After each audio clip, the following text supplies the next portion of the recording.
Bueno, hermanos, voy a apalancarme en unas diapositivas.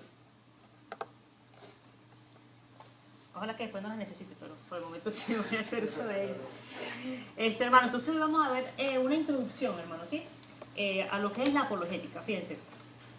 La idea es pues prestar algunas ideas someras, ¿verdad? O sea, algunas cosas, proveer de herramientas, ¿verdad? A ustedes para que el que le llame la atención a algún punto, ¿verdad? Bueno, puede indagar por su propia cuenta, ¿verdad? Es la tarea de cada creyente, pues. Pero sí, entonces empezar digamos, a tocar estos temas. Pues sé que hay algunos hermanos que conocen, saben de lo que es esto, pero hay otros que no. Entonces la idea es ir saldando esas brechas, exacto.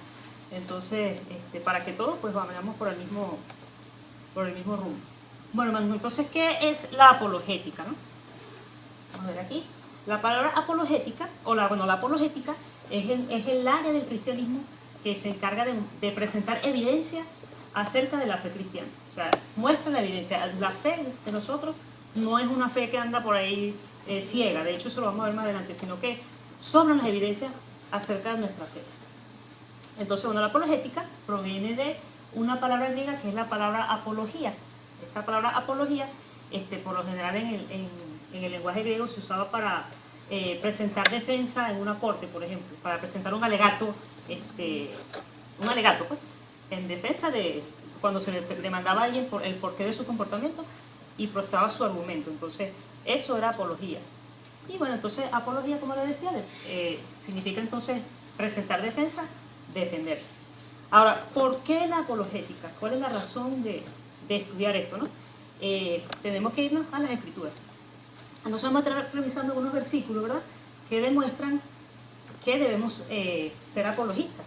Primera de Pedro 3:15, sí lo tengo aquí. Hay algunos que sí me han ayudado, pero por lo menos sí lo podemos leer aquí. Dice: sino santificar a Dios el Señor en vuestros corazones y estar siempre preparados para presentar defensa. Recordemos que esta carta fue escrita en griego y la palabra utilizada fue apología. Para presentar defensa con mansedumbre y reverencia ante todo el que os demande razón de la esperanza que hay en vosotros. Algo interesante aquí es que debemos presentar defensa, ¿verdad?, de nuestra fe, pero la palabra también dice cómo debemos hacerlo, ¿no? Y es con mansedumbre y con reverencia. No se trata de ganar un debate, yo sé más que tú, y entonces al final pues no damos testimonio, ¿verdad? Entonces es con la gracia de Dios, es con humildad, con mansedumbre que nosotros vamos a presentarle ante quienes nos demanden acerca de la fe que hay en nosotros. Entonces con gracia lo tenemos que hacer. Ese es el mandato que el Señor nos ha dado en su palabra. Otros versículos, bueno, Colosenses 4:6 dice: sea vuestra palabra siempre con gracia, sazonada con sal, para que sepáis cómo debéis responder a cada uno. Aquí también se usó la palabra apología. Y fíjense que también dice, porque sea sazonada con sal, con gracia. El Señor Jesucristo dijo: vosotros sois la luz del mundo y sal de la tierra. Si la sal pierde su sabor, entonces, ¿para qué va a servir, verdad? Entonces es con gracia, es con el carácter del Señor en nosotros, con amor, pues, hacia a las personas. Recordemos que nosotros, al presentar defensa de la fe, lo que estamos es alumbrando las tinieblas, hermano. Estamos llevando iluminando a los que viven en las tinieblas. Eso es lo que estamos haciendo al presentar la defensa de nuestra fe. Hechos 22:1, bueno, en este caso era cuando el apóstol Pablo estaba en Jerusalén. Lo querían matar y entonces, bueno, él tuvo la oportunidad de defenderse. Él iba a dar un discurso y él dice: varones, hermanos y padres, oíd ahora mi defensa ante vosotros. Estaba preparándose para dar un discurso. Entonces ahí él iba a presentar su apología, pues. Y bueno, segunda de Timoteo 2, del 24 al 25 dice: porque el siervo del Señor no debe ser contencioso, sino amable para con todos, apto para enseñar, sufrido, que con mansedumbre corrija a los que se oponen, por si quizás Dios le conceda que se arrepientan para conocer la verdad. Aquí no aparece la palabra apología, ¿verdad?, pero está el concepto demostrado allí, pues. Debemos ser, fíjense, el caso del siervo del Señor, ¿verdad?, debe ser apto para enseñar, tiene que saber expresarle a otro la fe, las verdades que él proclama. Entonces, bueno, y no debe ser contencioso, sino debe ser amable para con todos, con sus hermanos y con los que están afuera. Y otro más, segunda de Corintios 10:5, derribando argumentos y toda altivez que se levanta contra el conocimiento de Dios y llevando cautivo todo pensamiento a la obediencia de Cristo. A veces uno asociaba esto con la guerra espiritual y derribo todo argumento y no, bueno, pero me ocurrió. Pero realmente para derribar argumentos, hermanos, necesitamos la verdad, los argumentos verdaderos. La gente tiene su cosmovisión, sus preconceptos, sus argumentos y su altivez, su soberbia, y nosotros con la verdad, argumentando con la verdad, es que vamos a derribar esos argumentos que se levantan contra el conocimiento de Dios. Esto me recuerda a lo de la clase, ¿cómo es? La predicación del domingo pasado, ¿no? Que si hablo muy rápido me dice, mire que mi reloj se me van los tiempos. Ajá, que se habla de la sabiduría verdadera y la sabiduría falsa, ¿no? Entonces nosotros estamos provistos de la verdadera sabiduría para derribar la falsa sabiduría del mundo. ¿Sí? Como dice Romanos también, proclamando ser sabios se hicieron necios. Entonces es la necedad del hombre la que vamos a combatir con la verdad. Bueno, entonces ahora vamos a estar comentando algunas cosas asociadas a la apologética, ¿no? Por ejemplo, ¿cuál es la utilidad? ¿Verdad? Fíjense, confirmar nuestra fe. Yo creo que mientras nosotros aprendemos de la palabra y estudiamos la palabra, quienes más se benefician somos nosotros, porque uno es el que, entiende, se llena, ¿verdad? Cuando alguien estudia primero uno después da, pero realmente el primero es el que se beneficia es uno. Pues. Entonces, al aprender estas cosas, nuestra fe también se consolida, ¿no? Y por supuesto, también es para resistir los ataques de los incrédulos y los escépticos dentro y fuera de la iglesia. Lo que ya hemos venido comentando. Hay gente incrédula afuera, hay escépticos, el escéptico es el que va en contra de la verdad, él va en contra de lo ya establecido como verdad. Entonces hay gente que sencillamente no cree por ignorancia y hay gente que sencillamente no quiere creer o tiene un prejuicio, correcto. Y bueno, dar testimonio de la verdad con más conocimiento, ¿verdad? Somos más efectivos, podemos proclamar el mensaje de una manera más eficaz. Y bueno, como les comentaba, influenciar e iluminar a la gente en una sociedad secular y escéptica. Somos luz del mundo, tenemos que ir a alumbrar en las tinieblas.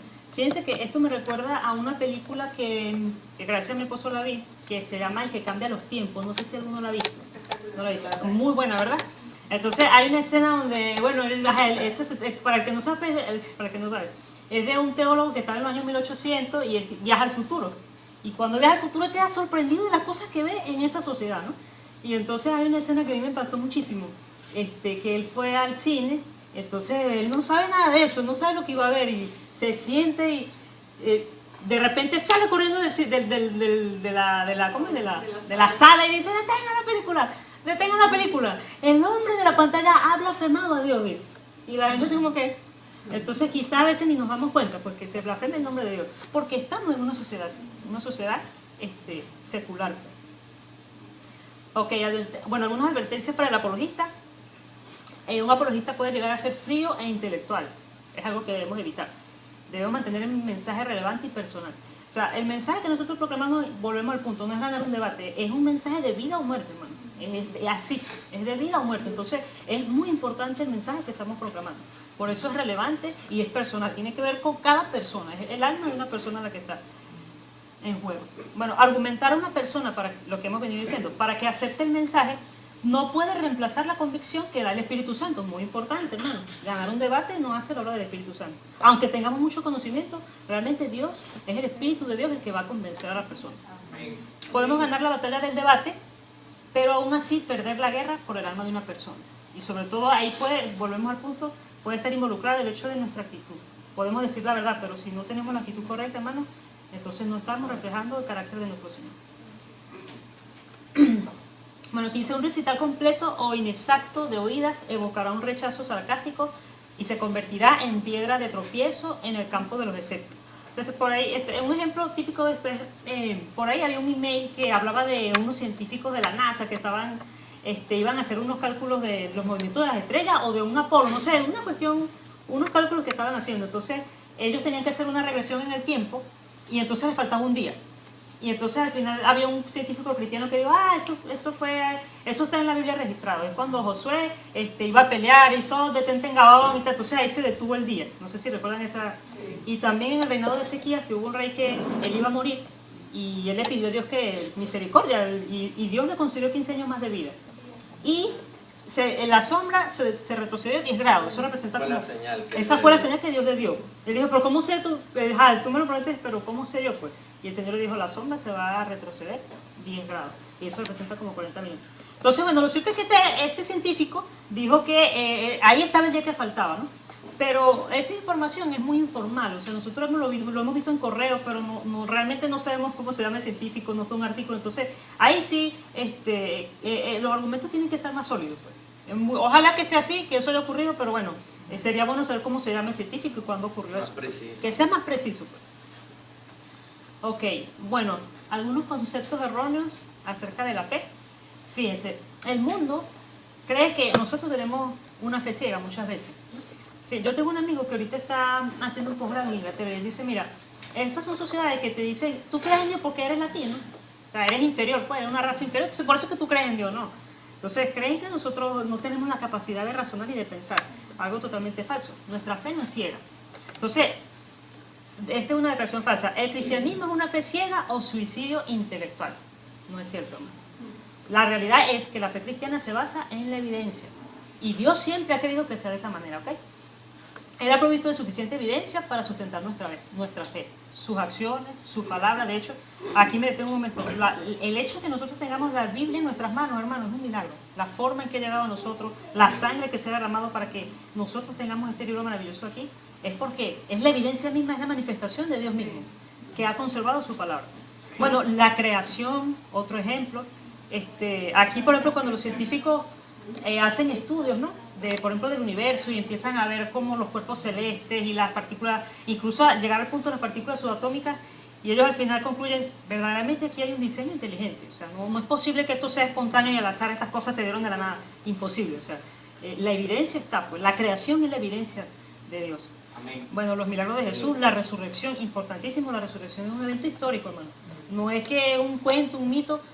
Me recuerdo una vez que leía un libro por allí que decía que un historiador serio no puede negar la resurrección de Cristo. Estamos en el año 2014, la fecha en la que estamos ahora precisamente proviene de algo que ocurrió muy importante, algo que cambió el mundo, la fecha en la que estamos hace casi 2000 años. Hace 2000 años. Entonces es precisamente el nacimiento de nuestro Señor Jesucristo. Bueno, entonces, a ver, algunas cosas, algunos versículos. Jesús les dijo, en Mateo 22:37, amarás al Señor tu Dios con todo tu corazón y con toda tu alma y con toda tu mente. Entonces no es nada más, bueno, yo creo porque lo siento, ¿no? Y está bien. Nosotros al testificar podemos hablar de nuestra experiencia personal, de cómo Dios nos ha cambiado, eso es necesario. Pero debemos ir más allá, pues hermano, no es nada más el testimonio personal, sino todas las otras cosas que evidencian nuestra fe. Entonces, el punto a resaltar es que el corazón no puede realmente creer lo que rechaza la mente. ¿Sí? Si bien hay cosas que nosotros no entendemos de Dios, ¿verdad? Sus pensamientos son más altos que nuestros pensamientos. Pero eso no significa que no tengamos suficiente evidencia y suficientes cosas reveladas para no creer. De hecho, bueno, ahorita les comento otra cosa. Entonces la fe cristiana va más allá de la razón, pero no en contra de ella. Nunca en contra de la razón, sino que va más allá de la razón. Me gustó mucho esa frase. Segunda de Timoteo 1:12 dice, por lo cual asimismo padezco esto, pero no me avergüenzo, porque yo sé a quién he creído. Y estoy seguro de que es poderoso para guardar mi depósito para aquel día. Amén. Pablo sabía en quién había creído, era una roca, él no se movía, él estaba anclado en la roca, en Cristo, él sabía. Y entonces, inamovible. Así debemos ser nosotros, hermanos. Amén. Sabemos en quién hemos creído. Amén. Bueno, la fe subjetiva, también vivimos en un mundo relativista, ¿no? Todo depende del cristal con que se mire, todo depende del ángulo. Y entonces, cuando nosotros proclamamos una verdad absoluta, por ejemplo, el Señor Jesucristo dijo, yo soy la verdad. Entonces, no, somos unos intolerantes. Esta gente es muy radical. Nosotros proclamamos la verdad absoluta. Dios es la verdad absoluta. Por eso, nuestra fe no es una fe subjetiva. Fíjense, esta declaración dice, si usted cree algo, entonces es verdad para usted. Esa es su fe. Bueno, usted cree en su Dios, usted cree en Alá, bien. Alá no es Yahvé. El único Dios verdadero es Yahvé Elohim. Entonces, no es que usted cree su verdad, usted cree en su Dios y para usted está bien. No, no, no. La verdad está en las Escrituras. Esa es la verdad. Entonces, esta verdad, no es el hecho, fíjense esto, ¿no? No es el hecho de cuánto cree usted en algo lo que le hace verdadero, sino creer en la verdad es lo que hace grande su fe. El valor de la fe cristiana no radica en el creyente, sino en aquel en quien pone su fe. Jesucristo es el objeto de nuestra fe. Por ejemplo, aquí algo interesante también. Supónganse un niño, ¿no? Que los padres a veces engañan al niño, ¿verdad? Que si, bueno, el ratón de los dientes, que se roba los dientes. Entonces, él le pone su diente debajo de la almohada y después él cree que eso es así porque le dejan su regalo y él cree que existe. Pero él está creyendo una mentira. Entonces él puede estar convencido, pero convencido en algo que no. Entonces la grandeza de nuestra fe es que hemos creído en nuestro Señor Jesucristo. Volvemos al punto, yo soy el camino, la verdad y la vida. Ahí está nuestra gloria, hermano. Amén. Bueno, a otros mitos, una declaración falsa. Prácticamente no hay diferencia entre la mitología griega y las historias cristianas. Falso también. Fíjense,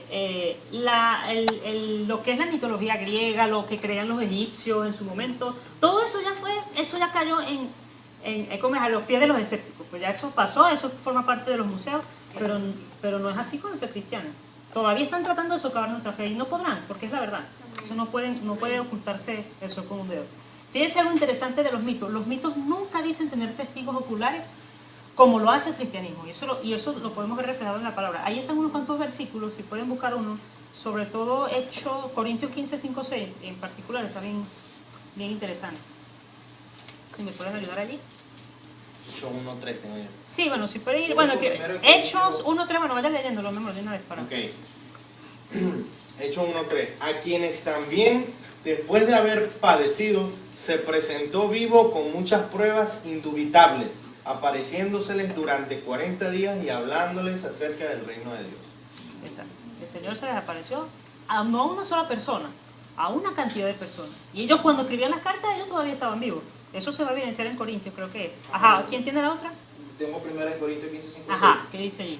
Que apareció a Pedro y después a los 12. Luego apareció a más de 500 hermanos a la vez, de los cuales muchos viven todavía y otros ya duermen. Fíjense, más de 500 hermanos a la vez, y cuando Pablo lo escribía, muchos de esos testigos estaban vivos. Entonces, los enemigos del cristianismo, sí, los enemigos que les sobraban, ellos podían también escribir y decir, eso es falso, pero es que no podían, porque era la verdad. Pues. Esos testigos oculares estaban allí, dando testimonio. Fíjense lo que dice aquí, los apóstoles no trataron de convencer al público acerca de la vida y muerte de Jesús. Ese no era el propósito de ellos, sino que apelaron a recordarle lo que ellos mismos habían visto. Ustedes crucificaron al Mesías, ustedes tal cosa, ustedes saben lo que estoy hablando. O sea, esto no es algo ajeno para ustedes. Entonces, los mitos no pueden hacer eso, hermano. Porque recordemos que la Biblia es la palabra de Dios, pero también es un documento histórico. O sea, la Biblia tiene historia. Entonces, no creemos en mitos, hermano. Bueno, en cuanto, ya que estamos casi para terminar, algunas presuposiciones filosóficas. Esto es uno de los grandes desafíos, hermano. Quizás es el más complicado, porque, como decíamos, los científicos al ver la evidencia, pues ellos concluyen definitivamente, se cumple lo que dice Romanos 1, 19, 20, aquí lo tengo. Ese lo voy a leer yo, dice, porque lo que de Dios se conoce les es manifiesto, pues Dios se lo manifestó, porque las cosas invisibles de Él, su eterno poder y deidad, se hacen claramente visibles desde la creación del mundo, siendo entendidas por medio de las cosas hechas, de modo que no tienen excusa. Amén. No hay excusa para decir que Dios no existe, hermano. Entonces, pero la parte filosófica, ahí es donde se pone la gente, no, yo pienso esto, cada quien a inventarse sus conceptos. Entonces, fíjense, uno de nuestros desafíos de hoy es que el enfoque moderno de la historia se basa en la presuposición filosófica que no hay Dios. Vamos a interpretar la historia, pero eso sí, partimos del punto de que Dios no existe. Entonces ya hay un paradigma, ya hay un condicionamiento, pues, y entonces obviamente se va a interpretar mal. Los historiadores modernos que presuponen que no hay Dios consideran que los relatos de los evangelios, es decir, la vida y la obra de Jesús, son inexactos debido a los milagros y eventos sobrenaturales. Como ya se supone que Dios no existe, entonces los milagros no pueden existir tampoco.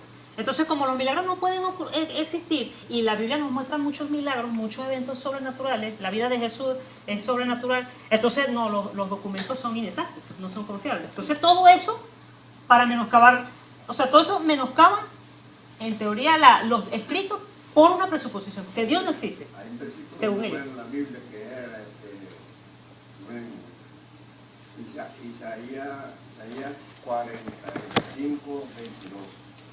Isaías 45, 22 es un versículo bueno para hacer que piense ese. Vamos a ver, Isaías 45, 22.